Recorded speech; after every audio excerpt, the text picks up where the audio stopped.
June 13th, 1944. 4:22 in the morning. The silence over southern England shattered, like cathedral glass. A sound unlike anything heard before tore through the darkness. Not the scream of a diving Stuka, not the drone of Lancaster bombers heading toward Germany. This was different, mechanical, inhuman, a rhythmic pulse that vibrated in the chest cavities of those who heard it, a crude, coughing roar that announced something terrible approaching from across the Channel. Observers along the Kent coast saw it first, a small cross of flame moving through the pre-dawn sky at impossible speed, 340 miles per hour, faster than any aircraft the lookouts had ever tracked. Behind it, a tail of fire painted an orange scar against the darkness. The sound grew louder, that distinctive, terrifying pulse, and then, abruptly, silence. The engine had stopped. What followed was worse than the noise. In the sudden quiet, the missile tipped forward and fell. Fell toward London. Toward houses where families slept. Toward streets where the night shift was ending. 16 seconds of terrible anticipation before impact. Then detonation. An 1,800-pound warhead converting a residential block into rubble and memory. The V-1 had arrived. Hitler's Vergeltungswaffe 1, vengeance weapon number 1, the world's first cruise missile. And London had no answer. Within a week, over 200 V-1s had struck southern England. The British government called them pilotless aircraft in official communications, attempting to strip away the terror by reducing them to bureaucratic language. But the people who lived under their flight paths had other names: doodlebugs, buzz bombs, flying bombs. And when spoken in whispers, with dark humour that kept fear at bay, they called them robots, Hitler's robots, devil's robots. The V-1 was brutally simple in concept, revolutionary in execution. Designed by Robert Lusser and Fritz Goslau at the Fiesler Aircraft Company, it represented a new philosophy of warfare. Why risk trained pilots when you could launch explosive-laden machines by the hundreds? Why engage in dogfights when you could saturate enemy defenses with weapons that cost a fraction of a bomber? The missile measured 25 feet in length, with a wingspan of 17 feet 6 inches. Its body was constructed of welded steel, crude by aircraft standards but perfectly adequate for a weapon with a one-way mission. At the rear, mounted on a simple pylon above the fuselage, sat the heart of the machine. The Argus AS-014 pulse jet engine. This engine was a marvel of brutal simplicity. Air entered through spring-loaded flaps at the front. Fuel injected into the combustion chamber. Ignition. The explosion forced the flaps closed and thrust the expanding gases out the back, creating forward motion. As pressure dropped, the flaps opened again. Air rushed in. Fuel injected. Ignition. Explosion. The cycle repeated 50 times per second, creating that distinctive, terrifying pulse. No turbine blades, no complex compression stages, just a steel tube that turned fuel into noise and thrust. It produced 660 pounds of force, enough to push the missile to 390 miles per hour at its peak, enough to make it faster than most fighters in level flight. The guidance system was equally crude and equally effective. A magnetic compass set the heading. An autopilot, driven by compressed air and a simple gyroscope, kept the missile level. A small propeller on the nose counted distance traveled. When the propeller indicated the target distance had been reached, the autopilot pushed the missile into a dive and detonated the warhead. No radar, no operator, no mercy. The Germans launched them from concrete ramps in occupied France, massive structures called Hellfire ramps by their crews. The missiles sat on catapults, pointed toward London. A Walter steam generator accelerated them along rails until they reached flight speed. In 3 seconds, the V-1 went from stationary to over 200 miles per hour. Then it climbed, leveled off at between 2,000 and 3,000 feet, and headed north across the Channel. By late June, launch sites were firing over 100 V-1s per day at London. The campaign Hitler had promised would break British morale was underway. Air Chief Marshal Sir Roderick Hill faced an unprecedented problem. His job was to defend London. But how do you defend against something that flew faster than most fighters, operated at night and in bad weather, carried no crew to intimidate or kill, and came in waves that overwhelmed traditional defenses. The Royal Air Force tried everything. Anti-aircraft guns fired thousands of rounds. Barrage balloons formed curtains of steel cables across the approach routes. Patrol aircraft searched for the missiles at night, but the results were devastating for the defenders. In the first week, only a handful of V-1s were destroyed before reaching their targets. The guns couldn't track the fast-moving missiles accurately. The balloons were effective only if a V-1 happened to fly directly into the cables. And the fighters? The fighters discovered something that turned professional confidence into cold fear. Most RAF fighters couldn't catch the V-1s. A Spitfire Mark V, the workhorse of fighter command, could barely match the missile's speed in level flight. And catching up from behind, the natural intercept approach, was nearly impossible. By the time a pilot spotted the distinctive flame, closed the distance, and positioned for attack, the missile was over London. Shooting it down then meant dropping an armed warhead onto the city below. Worse, the V-1 fought back. Not with guns or defensive maneuvers, but with its own destruction. When hit by gunfire, the missile often exploded instantly. The blast wave and debris field extended for hundreds of yards. Several pilots found themselves overtaking missiles just as their bullets struck home. The resulting explosions threw fighters out of control. 2 pilots died in the first week when their aircraft were destroyed by the blast from missiles they had just shot down. The British public, survivors of the Blitz, the 1,000-bomber raids, the years of rationing and blackout, felt a new kind of helplessness. These weren't bombers that could be shot down. These weren't raids that ended when the all-clear sounded. The V-1s came at all hours, in all weather. Random. Impersonal. Unstoppable. In the officers' mess at RAF Manston, pilots joked darkly about the new threat. "At least Jerry pilots can run out of fuel or courage," one squadron leader remarked. "These bloody things run out of neither." But humour was preparation. The RAF didn't joke about things it couldn't eventually defeat. And in the summer of 1944, Fighter Command was preparing to do something audacious. Hawker Aircraft Company had been working on a problem since 1941. The problem was simple to state, fiendishly difficult to solve. How do you make an aircraft fast enough to catch anything the enemy can build, strong enough to survive combat damage, and powerful enough to kill anything it intercepts? The answer emerged in September 1942 from the drawing boards of Sidney Cam, Hawker's chief designer, the Hawker Tempest. A fighter that looked like violence made airborne. Where the Spitfire was graceful, the Tempest was brutal. Where the Hurricane was sturdy, the Tempest was overwhelming. This was not an aircraft designed for aerial ballet. This was a weapon designed to catch the enemy and destroy them with maximum prejudice. The fuselage stretched 41 feet, lean and predatory. The wings spanned 41 feet, using a thin laminar flow profile that sliced through air resistance. But the heart of the machine sat in the nose. The Napier Sabre engine, 24 cylinders arranged in an H configuration. Liquid-cooled. Supercharged. Producing 2,180 horsepower. This engine made the Tempest the fastest operational fighter in the Royal Air Force. At altitude, it could reach 435 miles per hour. At low level, where the V-1s flew, it could sustain 412 miles per hour. More importantly, it could accelerate. The Tempest didn't just fly fast. It got fast quickly. Armament was equally uncompromising. 4 20mm Hispano cannons in the wings. Each cannon could fire 750 rounds per minute. The combined firepower could soar through the fuselage of a bomber or disintegrate a fighter in a 2-second burst.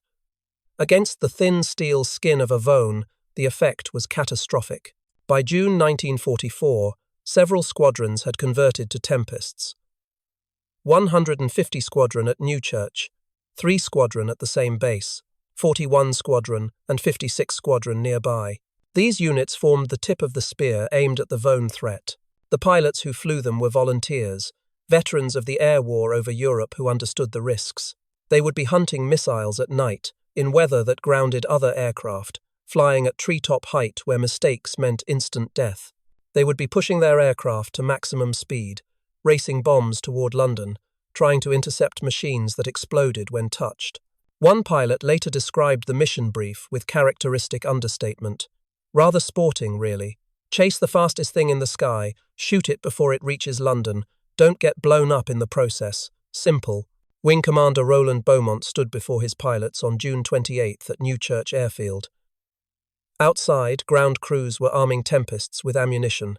Inside, Beaumont was explaining how to kill a robot. The missile flies at approximately 2,500 feet, he began, pointing to a diagram of a V-1. Speed varies between 340 and 390 miles per hour depending on fuel, load, and weather. The pulse jet creates significant vibration, which affects accuracy, but also makes it extremely visible at night. That flame is your target indicator. He paused, letting the pilots study the diagram. Approach from behind and above. Match speed first. Do not overtake rapidly. The closing speed must be controlled. When you're in position, approximately 200 yards behind, fire a short burst.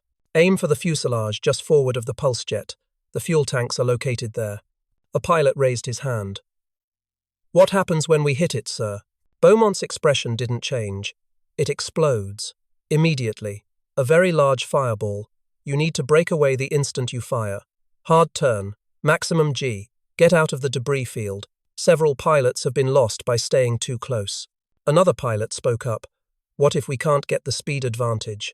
What if it's already near London? This was the question that haunted everyone. The tactical problem that had no good answer.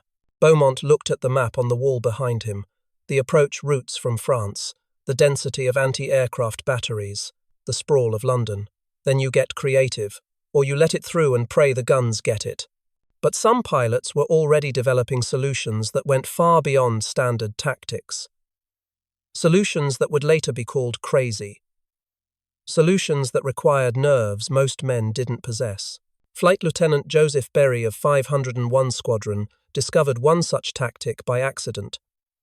On July 2nd, he was pursuing a V-1 that had already crossed the coastline. Maximum speed, engine screaming, the missile was faster. He couldn't close the gap. London was minutes away. Berry pushed his Tempest to the limit. 415 miles per hour at 2,000 feet. The engine temperature gauge was climbing toward the red line. Still not enough. The V-1's flame was pulling away. In desperation, Berry dove. Sacrificing altitude for speed. The Tempest accelerated past 430 miles per hour. He pulled level with the missile, slightly below it, 50 yards to the side. And then Berry did something that no training manual had ever suggested. He flew closer, right alongside the V-1, his wing sliding underneath the missile's wing, and then he tipped his aileron upward, gently, carefully lifting the missile's wing. The V-1's autopilot, a simple device never designed for aerobatic flight, couldn't compensate for the sudden roll. The missile flipped, tumbled, and plunged into an empty field. No explosion. No debris striking Berry's aircraft. Just a controlled crash that rendered the weapon harmless. When Berry landed and reported what he'd done, the intelligence officer stared at him in silence for several seconds. You tipped it over with your wing? Seemed the thing to do at the time. The tactic spread through the Tempest squadrons like electricity through a wire. It required precision flying that bordered on the suicidal. The pilot had to match the V-1's speed exactly. Fly alongside it, close enough that the wingtips were separated by inches. Then use the airflow from his wing to disrupt the missile's flight. Too aggressive, and the collision would destroy both aircraft and fighter. Too gentle, and nothing happened. Perfect execution, and the missile would lose control and crash. It was insane. It was brilliant. It was the kind of improvisation that defined fighter command in its finest moments. As summer deepened into July, the battle intensified. The Luftwaffe, recognizing that daylight launches were being devastated by fighters and increasingly accurate anti-aircraft fire, shifted tactics. More V-1s were launched at night. More came in bad weather. The terror weapon was adapting. Fighter command adapted faster. the Tempests began flying night patrols, not the carefully controlled night fighter missions guided by ground radar and directed to specific targets. These were freelance hunts. Pilots took off at dusk and patrolled the approach routes, searching for the telltale flame of a pulse jet against the darkness. Flying at night, at high speed, at low altitude, required a different kind of courage. There was no horizon to reference, no ground features to mark position, just the darkness below, the stars above, and somewhere in between, a missile moving at 400 miles per hour toward London. Flight Lieutenant Remy van Leerd of the Belgian Flight in 164 Squadron became a specialist in night interceptions. By August, he had destroyed 44 V-1s. His technique was methodical. Patrol a specific section of the route from France. Watch for the flame. Assess the missile's altitude and speed. Position above and behind. Close gradually. Fire. Break away. Watch for the explosion. Return to patrol altitude. Wait for the next one. Van Leerd flew missions that lasted 3 hours. In the darkness. Alone. Hunting robots.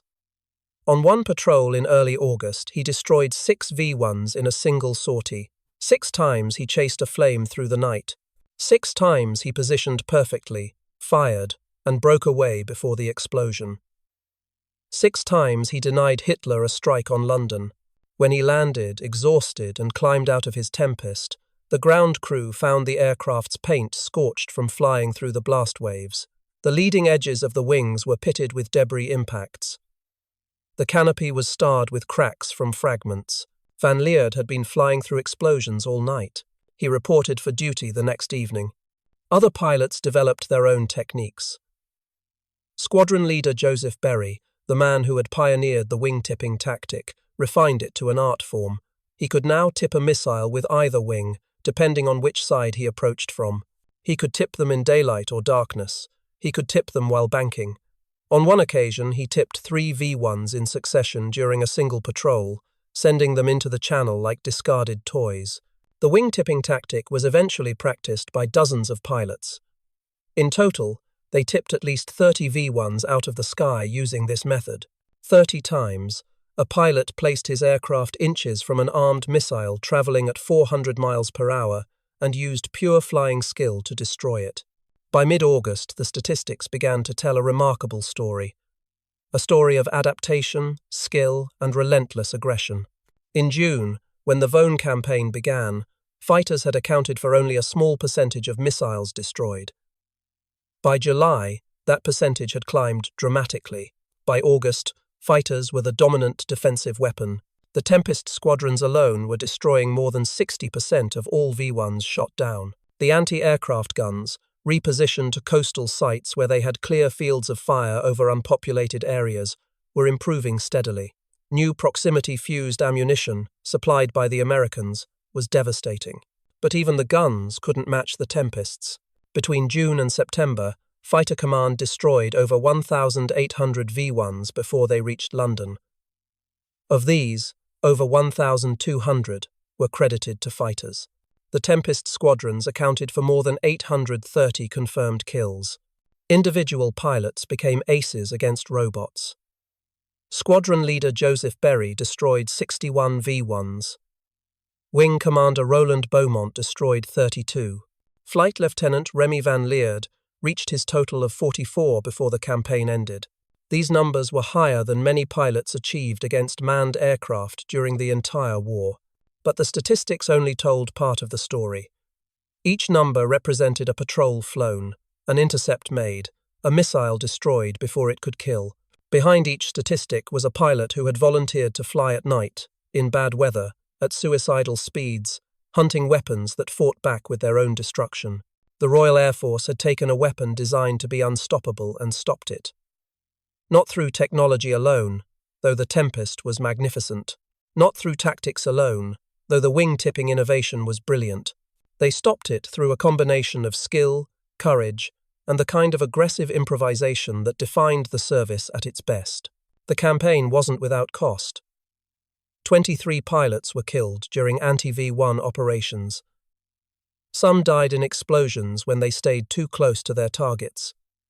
Some crashed while flying at high speed in bad weather. Some were hit by debris from missiles they destroyed.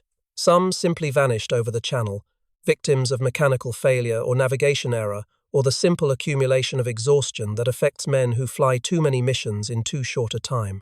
Each loss was recorded, analyzed, and used to improve tactics. Fighter Command was learning how to fight an entirely new form of warfare, learning at the cost of young men who flew into the night and sometimes didn't return. The pilots themselves developed a gallows humor about their mission. They painted kill markings on their Tempests, not the traditional aircraft silhouettes. Instead, they painted small V-1s. Some pilots painted them in rows, some painted them falling. One pilot painted them with small crosses, as if burying robots. They told jokes about it. "Easier than shooting Germans," one pilot remarked. "The robots fly straight and don't shoot back, but they explode more reliably," his wingman replied. There is that. This humor was armor against fear. These men were doing something unprecedented. They were the world's first fighter pilots, engaged in missile defense. They had no manual to follow, no historical precedent to guide them. They were writing the doctrine as they flew. September 1944. Allied armies advancing through France overran the V-1 launch sites. The crude concrete ramps were captured or destroyed. The supply lines feeding the missile campaign were cut. The launch rate dropped from over 100 per day to a handful. By late September, the main V-1 campaign against London had ended. Not because Hitler chose to stop, not because the British had negotiated or surrendered. It ended because the launch sites were in Allied hands. The final official V-1 to strike London fell on March 29, 1945. Launched from a modified Heinkel bomber over the North Sea, a last gasp of a terror weapon that had failed to achieve its objective. In total, the Germans launched over 10,000 V-1s at England. Of these, approximately 7,000 successfully crossed the launch ramp and headed toward their targets. Of those 7,000, only about 2,300 reached London and exploded. The rest were destroyed by fighters, guns, or barrage balloons, or crashed due to mechanical failure. The V-1 had killed over 6,000 people and injured over 17,000 more. These were not military casualties. These were civilians. Men, women, and children killed by weapons that couldn't distinguish between a military barracks and a residential street. But the campaign had failed. It had not broken British morale. It had not forced a negotiation.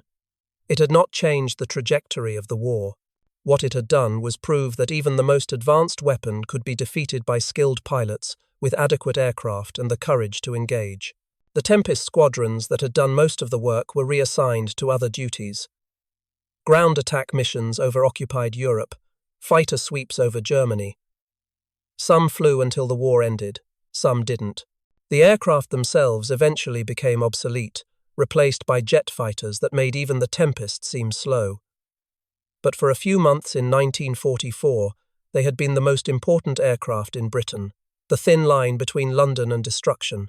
Today, military strategists study the anti-V-1 campaign as a case study in adaptive defense, the rapid development of tactics against a novel threat, the importance of aircraft performance in interception missions, the value of aggressive, innovative thinking when standard doctrine fails. But the story resonates on a more human level. These were pilots who faced a weapon designed to terrify, designed to be unstoppable, and they stopped it. They didn't stop it with superior technology alone. They stopped it with the kind of flying that required absolute mastery of their aircraft. They stopped it with tactics that bordered on madness. They stopped it because someone had to, and they were the ones in position to do it. The wing-tipping tactic, that desperate improvisation born from a pilot who couldn't close the gap fast enough, became a legend. Stories were told about it in mess halls and at reunions. Did you hear about the madmen who tipped the V-1s over with their wings? New pilots didn't believe it. Veterans confirmed it. Historians documented it.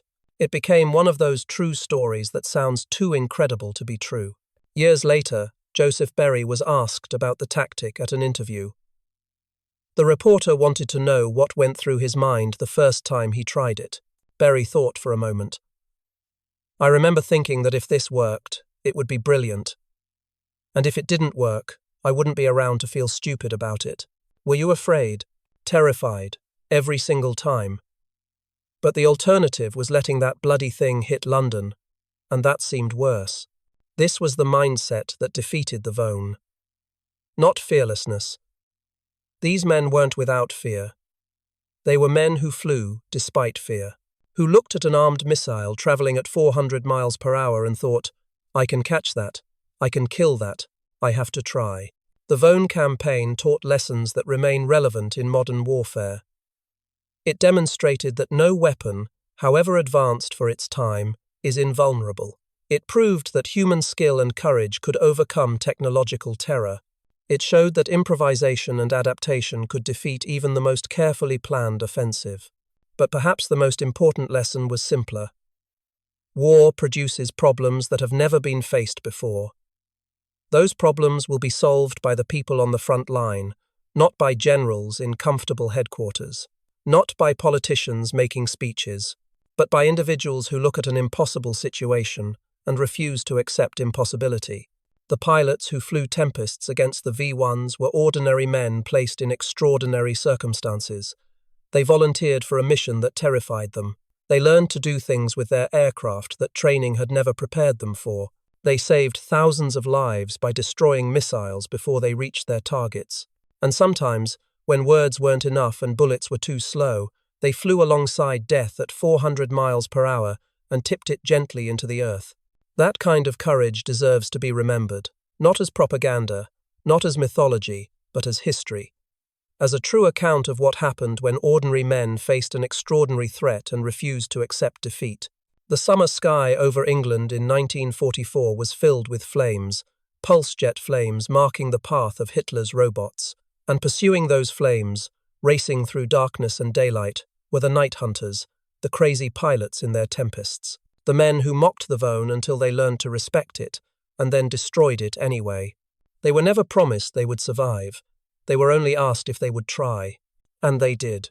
Every night, every patrol, every intercept, until the robots stopped coming.